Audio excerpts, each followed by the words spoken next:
Okay, welcome back to the channel. We are pretty excited to be testing the new Cobra MIM Tour Irons, or MIM, I'm not sure which it is. We've been calling it MIM for the last week, but I think it is MIM. Pretty interesting. I think forged versus cast is sort of the long had debate. I think forged tends to get the nod for most people for feel, and it's associated with the higher end iron. Yeah, we tested the wedge a while back with the MIM wedges, and I remember at the time looking at that one, and your feedback was it was incredibly soft. It was. For the value package that was in there, you might want to compare it with some of the other really soft forgings out there. Yep. So I think when you and I heard about this iron coming, Matty, we were pretty excited to see what that might feel in this set of irons, what it might feel like.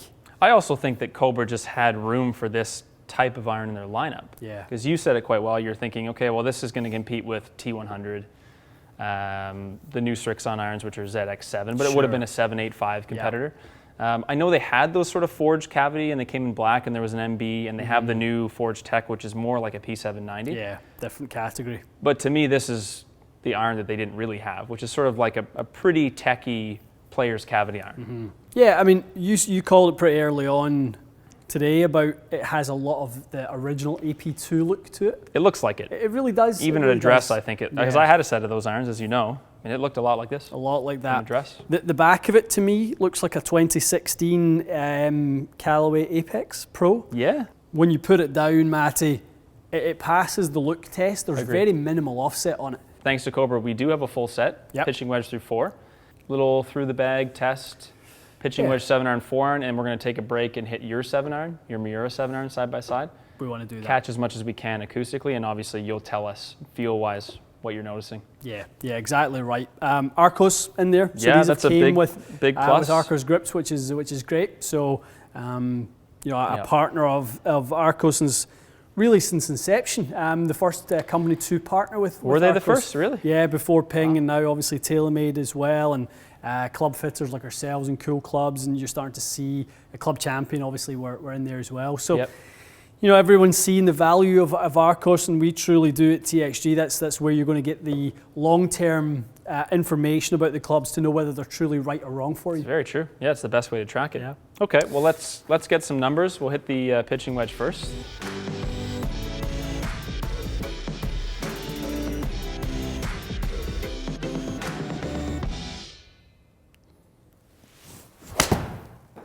Good swing. Nice. Certainly a nice sound to it, didn't it? Yeah, it's very solid sounding. Nice. Might go in. Oh! Rascal. That was very close. Yeah. Good. Anything that stands out as a negative? I mean, it's a good looking pitching wedge. The flight's good. It sounded good. I have nothing bad to say about that. 140 yards is exactly, you know, what I would expect. No surprises. Launching spinner right there, launching really nice. In a nice window. Yeah, good. Perfect. Good. So let's move up to the 7. It's a good swing. It's nice, dude. It's good. Good swing. That was good. Very nice swing. Perfect. Beauty. Yeah. Great strike. Lovely. That 7-iron for you at that loft, that golf ball being a little bit on the higher side in spin has given you a really nice looking iron flight. Like 6,200 spin with a 7-iron, 176. These look phenomenal. I actually just looked at the 4-iron there for the first time. This looks amazing. I think, and maybe that's just our eye personally. It could just be what we like the look of, but I think 5 4-iron look extremely good. That looks so good. Yeah. Vertically, actually, there may be a good bit of progression, because if there's a taller wedge, raising that CG ever so slightly to flatten the flight versus going, that to me looks like quite a shallow profile 4-iron. Something that they can help, get a little bit more tungsten down. We obviously know about the amount of tungsten that's in the toe of this club to bring that CG down and out.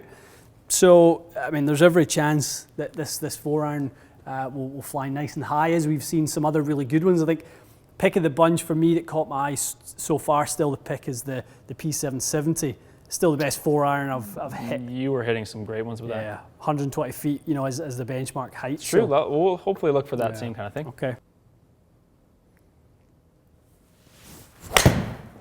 It's a good sounding strike there. Mm-hmm. I think we picked the number well too. Yeah, plenty of horsepower. That sounded really good. Very nice.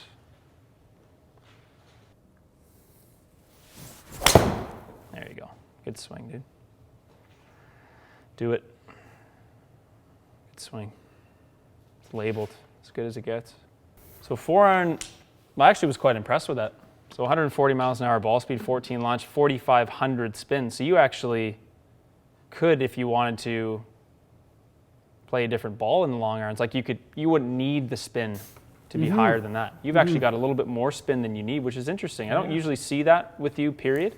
Normally like 41 when we do these tests. The ball is obviously the main contributor to that, but it's nice to see that these irons help you flight the ball quite high, especially in the long irons. Like your lowest shot was 108 feet. You were 110 on average with the 4-iron, 115, 7, 111 feet.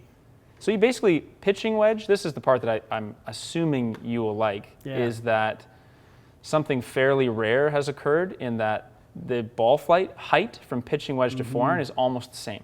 The 7-iron is slightly higher, but we're talking 4 feet. Yeah. So from a launch and spin perspective, and the irons as a standalone set, I think this is a really good set of irons. I don't see any reason why it couldn't compete with, you know, T100s and these ones we've talked about. They won't fit the same player. Slightly larger head than a T100. If you look at T100s and go, these are a little playersy for me, I would say 100% you should look at those. Yeah, I think a player who really likes like a 921 forged would love these. Okay. The main thing I think that people want to hear, I'm not surprised that the numbers are good, but the feel is kind of the one that the biggest claims were made about feel. Yeah. It's super soft, feels like forged or better. Now that you've hit a bunch of shots, why don't you go back to the 7? Yeah. And hit it side by side with your a couple, Euro 7. then we'll do that. Let's just hear it and feel it, and we can just chat about it. Okay.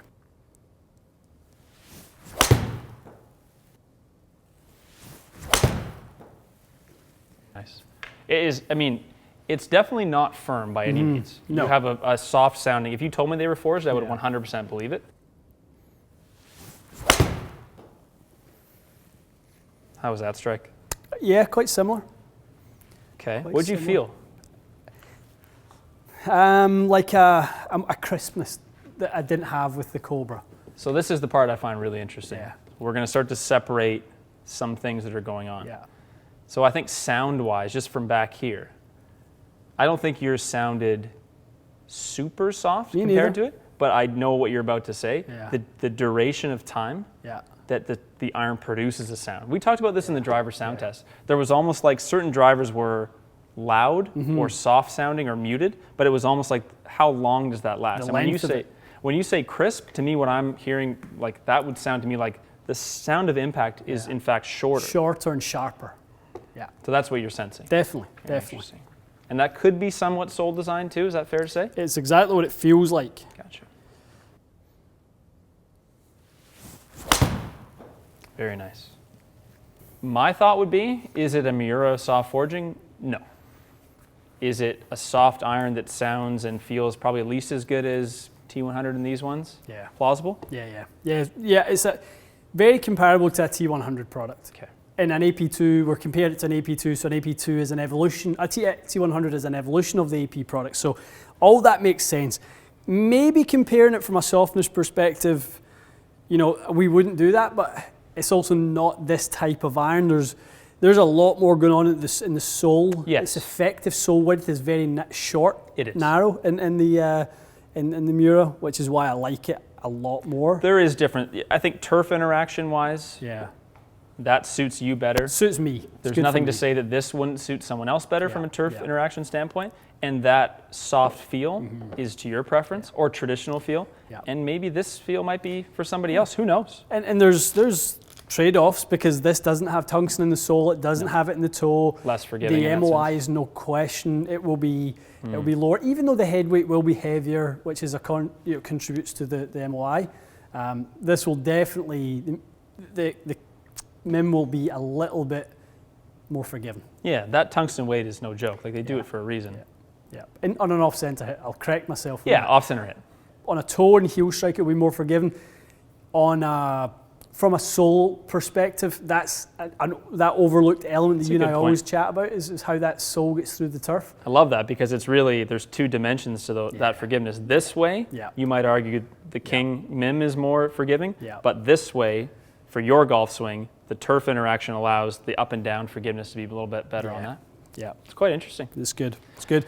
But not to hijack the video. It's a really nice iron. Yes. And one that people who are looking to progress out of like a P790 shape into the next phase to challenge their game and that type of thing, that power cavity. That's a great. I didn't even think of that. This is a great transitional iron for someone. Really good. Really good. It is not small enough to intimidate you, but I don't think it's big enough, and the top line's quite, pleasing as well. I think it's big enough to really throw too many people off. I think if you're below a 5 handicap, you might go, I prefer it be a little slimmer. Yeah. And for you, same thing with the sole. Yeah. But 4 or 5 plus handicap, I can't imagine them saying anything but it's a really good looking iron. But it gives me some help. I don't want to be out here leaving my irons 40 yards short. Why would you? For sure, for sure. No, hats off. I like it a lot. I think it's going to have a lot of admirers, and a lot of people will be getting fitted into those. I think so too. Like, it has a unique place in the drawer, you'd say, right? You can think of the player that might want this type of player's iron versus something else. Definitely. Nice. Definitely. Good. Okay. So that is the Cobra MIM Tour irons. Again, they are available in right hand only. They will be in the fitting drawer here. Yeah. Yep. You'll have the 6 iron, full shaft options and everything like that. Let us know if you've tested them. We are really probably one of the last on YouTube. To test them. But save the best for last, Matty boy. Save the best for last. That being said, a ton of you asked to see this review, so hopefully we did them justice. Yeah. If they were in left hand, I would have enjoyed hitting them too. So I think you guys will like them and give them a shot. Thanks for watching, and we'll see you again soon.